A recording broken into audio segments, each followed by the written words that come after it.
अस्सलाम वालेकुम, मैं हूँ राफ़ ख्वाजा। जैसे कि कानून पाकिस्तान हर शख्स को उनके बुनियादी हकूक़ फ़राहम करता है, मगर बहुत से लोग अपने इन हकूक़ से आगाह नहीं हैं। और इसी सिलसिले में हम मौजूद हैं कि expert criminal lawyer Rizwan Abbasi साहब के चेंबर में। Thank you so much for your time sir. जैसे कि 2016 में हमें पता है गवर्नमेंट ऑफ पाकिस्तान ने भी इस मसले पे नज़रसानी की और 2016 में एक एक्ट पास किया जिसको prevention of electronic crimes act कहा जाता है। पब्लिक रिपोर्ट से हमें मालूम होता है कि आधी से ज़्यादा पाकिस्तानी अवाम 18 साल से ऊपर की है और इनमें 4.5 से 5 करोड़ की तादाद सोशल मीडिया और इंटरनेट यूज़र्स भी हैं। तो सर वेरी क्विकली मैं अपने पहले सवाल की तरफ मूव करूँगा। हमारे व्यूअर्स को ये बता दीजिए कि साइबर क्राइम क्या है और उससे रिलेटेड साइबर लॉ क्या है। हर वो चीज़ जो कानून ने जुर्म डिक्लेयर की है और वो जो जुर्म है अगर आप गैजेट के ज़रिए करेंगे, अगर आप सोशल मीडिया के ज़रिए करेंगे, अगर आप कंप्यूटर नेटवर्क सिस्टम के ज़रिए करेंगे, किसी डिवाइस के ज़रिए करेंगे, तो वो साइबर क्राइम की डेफिनेशन में आएगा। एक शख्स है जिसका कोई भी पर्सनल डाटा, उनकी तस्वीरें हो गई, ईमेल्स हो गए या टेक्स्ट मैसेजेस उनकी इजाज़त के बगैर इंटरनेट पे या सोशल मीडिया पर शेयर या लीक कर दिए जाते हैं। तो और व्यूअर्स की आसानी के लिए सर मैं सवाल को और स्पेसिफाई कर देता हूँ कि ऐसी सिचुएशन में जो भी मुतासरा शख्स होगा वो जल्द अज जल्द इस डाटा को कैसे रिमूव करवा सकता है। इसमें जो क्रिटिकल बात है वो ये है कि वो जो इंफॉर्मेशन है वो उस आदमी के पास आई कैसे। बिल्कुल। सेकंड, वो इंफॉर्मेशन जो है क्या वो ऑथेंटिक इंफॉर्मेशन है या ऑथेंटिक नहीं है। ये चीज़ें जो हैं ये बहुत इंपॉर्टेंट हैं। तो अगर कोई आदमी किसी का डेटा जो है वो चोरी करके, हाँ जी, किसी की तस्वीर, किसी के और कोई ऐसी इंफॉर्मेशन जो है वो पब्लिकली उसको जो है वो कर देता है, वायरल कर देता है, तो that is a heinous offence. अगर वो झूठी तस्वीर है, गलत तस्वीर है या सेक्सुअली एक्सप्लिसिट जो है कोई कॉन्डक्ट है किसी का, उसको वायरल करते हैं, तो वो ज़्यादा हीनियस ऑफेंस है। पहला जो है वो नॉर्मल सेक्शन 20 से डील करता है, दूसरा जो है उसके सेक्शन 21 डील करता है, वो नॉन बेलेबल है, जिसकी सज़ा जो है नॉर्मल फर्स्ट टाइम अगर कोई ऑफेंस कमिट करेगा तो 5 साल सज़ा है, अगर विक्टिम जो है कोई माइनर है तो 7 साल सज़ा है, और अगर कोई आदमी रिपीट करता है और पहले उसको सज़ा हो चुकी है और फिर वही काम करता है तो फिर उसकी 10 साल सज़ा। विक्टिम्स को ये भी बता दें कि वो जिस शख्स ने उनका private data, personal data leak किया हो, उनके खिलाफ क्या कोई कानूनी कार्रवाई भी कर सकते हैं। सबसे पहले तो आप पीटीए को एप्लीकेशन देंगे ताकि वो जो भी इंफॉर्मेशन है वो आगे फर्दर जो है उसको वहाँ पे ब्लॉक कर दिया जाए। दूसरे नंबर पे आप उस शख्स के खिलाफ लीगल एक्शन लेने के लिए आप एफआईए को एप्लीकेशन देंगे और एफआईए जो है उसके ऊपर आफ्टर इनिशियल प्रोब जो है वो एफआईआर दर्ज कर सकते हैं उस आदमी के खिलाफ। और यहाँ पे ये भी मैं आपको बता दूं कि एफआईए लॉज में भी बड़ी मिसकंसेप्शन है कि जो भी एप्लीकेशन आए हर हाल में उन्होंने हर एप्लीकेशन के ऊपर उन्होंने इंक्वायरी कंडक्ट करनी है। ये बात दुरुस्त नहीं है। उन्होंने अगर कोई एप्लीकेशन उनके पास किसी पब्लिक सर्वेंट के खिलाफ आती है तो फिर तो वो इंक्वायरी कंडक्ट करेंगे FIA inquiry and investigation rules के मुताबिक। लेकिन अगर कॉग्निजेबल ऑफेंस की इंफॉर्मेशन है और वो किसी पब्लिक सर्वेंट की हद तक नहीं है तो वो डायरेक्ट एफआईआर भी लॉन्च कर सकते हैं, लेकिन वो genuineness of and authenticity of information जो है वो जरूर देखेंगे। तो क्या विक्टिम डेफेमेशन के लिए भी सूट फाइल कर सकता है? अगर किसी शख्स के एक्ट से वो आदमी डिफेम हुआ है तो डेफेमेशन इज सेपरेट ऑफेंस। उसके लिए आप सेक्शन 500 पाकिस्तान पीनल कोड जो है वो रेमेडी प्रोवाइड करता है। आप सेशन कोर्ट में प्राइवेट कंप्लेंट फाइल कर सकते हैं और वहाँ पे सेशन जज खुद जो हैं या एडिशनल सेशन जज कोई भी वो खुद कॉग्निजेंस लेके उस केस को जो है वो देखते हैं और मुजरिम को सज़ा देते हैं। फिर आप उससे डैमेजेस भी क्लेम कर सकते हैं। अगर आपको उसने डिफेम किया तो आप बिल्कुल डैमेजेस क्लेम करेंगे, लेकिन उसकी एक एक्सेप्शन है। अगर ये इलेक्ट्रॉनिक मीडिया के ज़रिए किसी आदमी ने ये ऐसा ऑफेंस कमिट किया है तो वो जो इलेक्ट्रॉनिक मीडिया है वो इस लॉ के अंदर नहीं आता। फिर उस आदमी के लिए पेमरा मौजूद है। फिर पेमरा में कंप्लेंट जाएगी। पेमरा जो है अपने तौर पे काउंसिल ऑफ कंप्लेंट के ज़रिए या अथॉरिटी खुद कॉग्निजेंस लेके या किसी की एप्लीकेशन पे वो देखेंगे उस कंटेंट को, और अगर वो कंटेंट जो है कोई और ऑफेंस कमिट कर यानी कोई उससे होना पाया जाता है जो कि पेमरा के अपने डोमेन में नहीं है तो फिर पेमरा कंप्लेंट फाइल करेगी बिफोर द सेशंस और बिफोर द कंसर्न्ड कोर्ट। और उसके ऊपर जो है वो फिर लीगल एक्शन हो। अगर कोई एविडेंशियल रिक्वायरमेंट्स होती हैं या फॉर्मेलिटीज़ होती हैं, कोई भी विक्टिम कंप्लेंट लॉन्च करना चाहता है या एप्लीकेशन फाइल करना चाहता है, तो उनको क्या एविडेंशियल रिक्वायरमेंट्स जहन में रखनी चाहिए? देखिए, सबसे पहले जो है वो देखेंगे कि एक्ट क्या हुआ, बिल्कुल, और वो जो एक्ट है क्या वो ऑफेंस की डेफिनेशन में आता है। उसके बाद वो एक विक्टिम जो है वो एप्लीकेशन लिख के वो जितनी इंफॉर्मेशन है या जो सोशल मीडिया के ऊपर जो भी पब्लिकेशन हुई है वो उसकी कॉपी साथ लगाएंगे और फिर कंसर्न्ड अथॉरिटीज़ को बताएंगे कि ये मेरा ग्रीवियंस है, इस शख्स ने ये ऑफेंस कमिट किया है या इस एड्रेस से ये ऑफेंस कमिट हुआ है। हमें कल्प्रेट अगर नोन है तब भी, अगर अननोन है तब भी, दोनों इवेंचुअलिटीज़ में वो FIA को एप्लीकेशन दे के अपना लीगल रेमेडी अवेल करेंगे और उसके साथ साथ PTA को एप्लीकेशन दे के उसको ब्लॉक करवा सकते हैं उस फॉल्स इंफॉर्मेशन या डेफिमेटरी जो भी मटेरियल है उसको। इसी सिलसिले में सर एक और टर्म आजकल सुनने में आती है जो कि साइबर बुलिंग या साइबर स्टॉकिंग से रिलेटेड है, और इसके ज़्यादातर विक्टिम्स आजकल बच्चे होते हैं जो ऑनलाइन मल्टीमीडिया गेम्स खेलते हैं, या ख़वातीन होती हैं या पब्लिक फिगर्स होते हैं। तो सर इससे रिलेटेड पाकिस्तान क्या रेमेडी या रिलीफ फराहम करता है विक्टिम्स को? देखिए, ये भी FIA का डोमेन है। साइबर बुलिंग जो है, आप किसी को थ्रेट करें, किसी के मुतल्लिक आप जो है वो झूठी खबरें फैलाना शुरू कर दें, उसकी एब्यूज़िव किस्म की गुफ्तगू किसी आदमी के ख़िलाफ़ करें या किसी आदमी को चेज़ करें अनवांटेड, वो सारा जो है ये साइबर बुलिंग, साइबर स्टॉकिंग की डेफिनेशन में आता है। और उसमें जो है लॉ मौजूद है, लेकिन इस बारे में जो लॉ है वो बहुत वीक है। अच्छा, एक तो वो बेलेबल ऑफेंसेस हैं, दूसरा उनको प्रूव करना। इस कानून का जो सबसे ज़्यादा इम्पोर्टेंट एस्पेक्ट है वो है हाउ टू प्रूव। बिल्कुल। और आप देखें, एक आदमी जो है वो किसी दूसरे आदमी के नाम से अपना जो है कोई ईमेल बना लेता है, वो इट सेल्फ ऑफेंस है।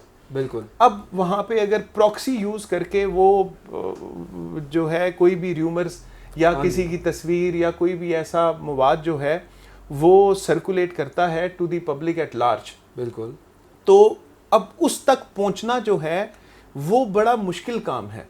हमारे जो एक्सपर्ट्स हैं, एक तो उनको प्रॉपर ट्रेनिंग होनी चाहिए कि वो प्रॉक्सीज के ज़रिए, खैर दुनिया में जहाँ पे भी आप हों, जो भी एक्सपर्ट्स हों, ये उनके लिए भी बड़ा मुश्किल है कि प्रॉक्सीज अगर यूज़ हुई हैं और उसके ज़रिए पीछे कोई आदमी बैठा है, उस तक पहुँचना जो है that is really it difficult thing. लेकिन हमारे कानून में एक बहुत बड़ा लूप होल है, वो ये है कि जहाँ पे ऐसी चीज़ें जो सेक्शन 20, सेक्शन 21 या दूसरे रेलेवेंट सेक्शन हैं, वो पब्लिकली एग्जिबिट किसी चीज़ का जो है वो र्यूमर फैलाने को जो है वो, या तस्वीर भेजने को वो क्राइम कहते हैं।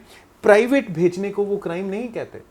अच्छा, फॉर एग्जांपल आप देखें, किसी खातून के घर वालों को अगर किसी ने उस खातून की कोई गलत तस्वीर भेज दी, बिल्कुल, तो अब उसको पब्लिकली एग्जिबिट करने की या उसकी पब्लिकली एग्जिबिशन की जरूरत नहीं है, तो ऑफेंस कमिट हो गया। लेकिन लॉ कहता है कि ये पब्लिकली एग्जिबिशन होना चाहिए। तो ये इस लॉ में बहुत सारे लूप होल्स हैं कि अब वो उस खातून की जिंदगी तो तबाह हो गई कि उसके फैमिली मेंबर्स तक एक चीज पहुंच गई, तो उसका जो है वो पब्लिकली उसको नशर होना जो है वो मजीद रेपुटेशनल, वो मजीद है। लेकिन कानून जो है वो उस पर बार लगाता है कि जब तक पब्लिकली नहीं होगा उस वक्त तक जो है वो हमारे लॉ के मुताबिक वो जुर्म नहीं होगा। तो ये अनफॉर्चुनेट एस्पेक्ट है। दूसरा जो है यहाँ पे होना चाहिए कि जो ख़वातीन पर्टिकुलरली उनके मामलात में, बच्चों के मामलात में, उनकी आइडेंटिटी जो है वो डिस्क्लोज नहीं होनी चाहिए।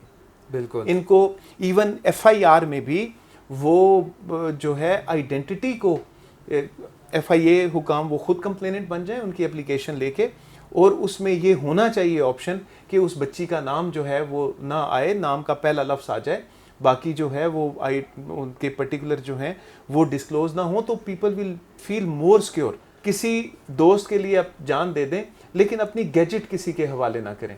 आपका मोबाइल फ़ोन आपने मुझे दे दिया, मैं 1 सेकंड में आपकी ज़िंदगी तबाह कर सकता हूँ, आप इससे अपनी जान नहीं छुड़ा सकेंगे क्योंकि आपका मोबाइल यूज़ हुआ। बिल्कुल, IP एड्रेस, आपका IMEI नंबर, आपका IMSI नंबर, वो IP एड्रेस जो है, वो सारी चीज़ें आप तक ले आएंगे और आप कभी साबित नहीं कर सकते कि वो उस लम्हे वो मोबाइल आपके पास नहीं था और किसी और के पास था मोबाइल। दूसरी मैं ये बात कहूँगा कि जितनी गैजेट्स हैं बिल्कुल उनका, चाहे वो कंप्यूटर हो, लैपटॉप हो, चाहे वो सेल फोन हो, बिल्कुल उनके वो रजिस्टर होने चाहिए पर्टिकुलर किसी शख्स के नाम। जिस तरह गाड़ियां रजिस्टर हैं, जब ये नंबर किसी शख्स के नाम रजिस्टर होंगे और उस डिवाइस से कोई ऑफेंस कमिट होगा तो वो उस शख्स की रिस्पॉन्सिबिलिटी होगी। इसके बारे में भी लॉ में जो है रेलेवेंट रिक्विजिट अमेंडमेंट्स होनी चाहिए। पिछले दिनों टिकटॉकर हरीम शाह हैं, उनकी एक वीडियो वायरल हो गई और उस वीडियो में वो फायरिंग करती नज़र आ रही थी और एक एडवोकेट ने उन पर FIR कटवा दी कि ये दहशतगर्दी प्रमोट कर रही हैं और फायरिंग पब्लिकली कर रही हैं। लेकिन इनका जवाब में कहना हरीम शाह का ये था कि वो वीडियो बहुत पुरानी है और वो लाहौर की भी नहीं है। ऐसी सिचुएशन में सर सवाल ये उठता है कि डाटा की कोई लाइफ तो है नहीं, कोई इंटरनेट पे शेयर की जाए या सोशल मीडिया पे शेयर कर दी जाए। ऐसे सिनेरियो में सर दोनों पार्टीज़ के पास क्या रेमेडी या क्या राइट्स होंगे उनके? देखना ये है कि हरीम शाह ने वाकई फायरिंग की। हाँ जी। अगर वो फायरिंग का वाकया दुरुस्त है, हाँ जी, वो तो उसमें जो एरियल फायरिंग है मैक्सिमम, अगर कोई आदमी जो है जिसको थोड़ा सा कोई डैमेज नहीं, जिसको डैमेज होने का खतरा पैदा हुआ हो, बिल्कुल, तो वो 337H2 की FIR इसमें रजिस्टर होती है। लेकिन कौन दर्ज करेगा? कोई कहे कि जी मेरे घर के पास इन्होंने फायरिंग की, मैं घर की छत पे खड़ा था और कोई भी नुकसान हो सकता था और ऐसा, तो ये चीज़ नंबर 1 देखनी है। नंबर 2, अगर वो कंटेंट दुरुस्त है, वाकई फायरिंग की होगी, जैसे हमारी मुख्तलिफ ओकेजन्स पे लोग फायरिंग करते हैं, तो अगर वो फायरिंग की है तो ये खौफ व हरास इससे नहीं फैलता या ये दहशतगर्दी नहीं है। तो पहले नंबर पे देखना ये है कि ये FIR किस लॉ के तहत हुई। क्या ये सेक्शन 506 की FIR है? तो जो ये टिकटॉकर जिनका आप नाम ले रहे हैं, इनके पास ऑप्शन है कि ये क्वाशमेंट में जाएंगे, ये कहना कि ये एक्ट वहाँ पे नहीं हुआ, तो ये 337H2 के लिए तो बात दुरुस्त है। या 506 अगर कोई इंटिमिडेट हुआ, कोई कहे कि जी ये एक्चुअल इंटिमिडेशन थी टुवर्ड्स मी, तो फिर तो वो बंदा कहेगा any person can go for registration of FIR। लेकिन इस तरह उठ के कोई भी आदमी FIR लॉन्च नहीं होनी चाहिए। और अगर उन्होंने साइबर, मेरे ख्याल से ये साइबर क्राइम में ये चीज़ नहीं आती, क्योंकि ये कंटेंट अगर उन्होंने वही, इसीलिए मैं आपसे कह रहा था कि अगर वो वाकई फायरिंग हुई है और उन्होंने किसी मौके पे की होगी और फिर वो वायरल ऐसे हुई है, तो ये कोई जुर्म नहीं है साइबर क्राइम के मुताबिक। I am unable to understand कि किसी तीसरे शख्स ने लाहौर में किस बेसिस पे FIR दर्ज करवा दी, कौन से सेक्शन इसके ऊपर, कैसे एक किसी पुलिस वाले ने इस बात के ऊपर कोई सेक्शन भी ऐड कर दिए। तो सर अभी तक हमने बात की ज़्यादातर रेपुटेशनल एस्पेक्ट्स पे और रेपुटेशनल डैमेजेस की, लेकिन जैसे पाकिस्तान में ई-कॉमर्स का रुझान बढ़ता चला जा रहा है और लोग ऑनलाइन शॉपिंग की तरफ चलते जा रहे हैं, तो ऐसे में सर एक इशू अराइज़ ये करता है कि लोग जब ऑनलाइन शॉपिंग करते हैं उनको बाद में ये मसला पेश आता है कि उनकी ऑनलाइन बैंकिंग की डिटेल्स किसी तरह सोर्स आउट कर दी जाती हैं और उनके बैंक अकाउंट्स हैक कर लिए जाते हैं और ट्रांजैक्शंस उनमें से कर ली जाती हैं। तो सर ऐसे सिनेरियो में क्या बैंक में आपके पैसे पड़े हुए इंश्योर्ड होते हैं? क्या विक्टिम जो है वो किसी तरह अपना फाइनेंशियल लॉस रिकवर कर सकता है? देखिए, इसमें जो विक्टिम है वो बैंक है, क्योंकि जो भी अकाउंट होल्डर है उसको तो बैंक पैसे देने का पाबंद है। वो एप्लीकेशन देंगे कि ये this is how account was hack और उसको नुकसान हुआ, तो बैंक जो है वो उसको प्रोटेक्ट करता है और बैंक उसके अकाउंट में वो जो है वो पैसे रीइंबर्स हो जाएंगे। लेकिन इसमें विक्टिम जो है वो बैंक है, वो बैंक उस शख्स के ख़िलाफ़ जो है वो प्रोसीड कर सकता है। लेकिन फिर मैं आपको बताऊं, हमारा जो लॉ है वो इस बारे में भी कोई वाज़े चीज़ें पेश नहीं करता, बहुत मुबहम चीज़ें हैं। तो बेसिकली क्रक्स सर मैं ये निकालता हूँ इस गुफ्तगू से कि लॉ में FIA को काफ़ी रिफॉर्म्स की ज़रूरत है और गवर्नमेंट को चाहिए कि लोगों के प्रॉब्लम को एनालाइज़ करें पहले और उस हिसाब से लॉ पास करें, बजाय इसके कि एक लॉ जनरल सा पास कर दिया जाए जो कि ना अफेक्टिव उसकी अप्रोच हो कोई और ना वो फ़ायदा दे। लेकिन ये लॉ जो है मैं बताऊं ये अच्छी एक इब्तदा है। सबसे पहले था ETO था, इलेक्ट्रॉनिक ट्रांजैक्शन ऑर्डिनेंस था, जो कि बहुत ही कमज़ोर और मुबहम लॉ था। उसमें सेक्शन 36 और 37 थे जो इनमें से किसी चीज़ को अहाता नहीं करते थे। वो इलीगल एक्सेस थी towards privacy of information system या tampering with the privacy of information system था। इसके अलावा कोई चीज़ जुर्म थी नहीं एज पर दैट लॉ। उसके बाद prevention of electronic crime ordinance आया और अब prevention of electronic crime act आ गया। तो ये जो एक्ट है ये पहले वाले जो हमारी काविशें थी ETO से बहुत बेहतर है।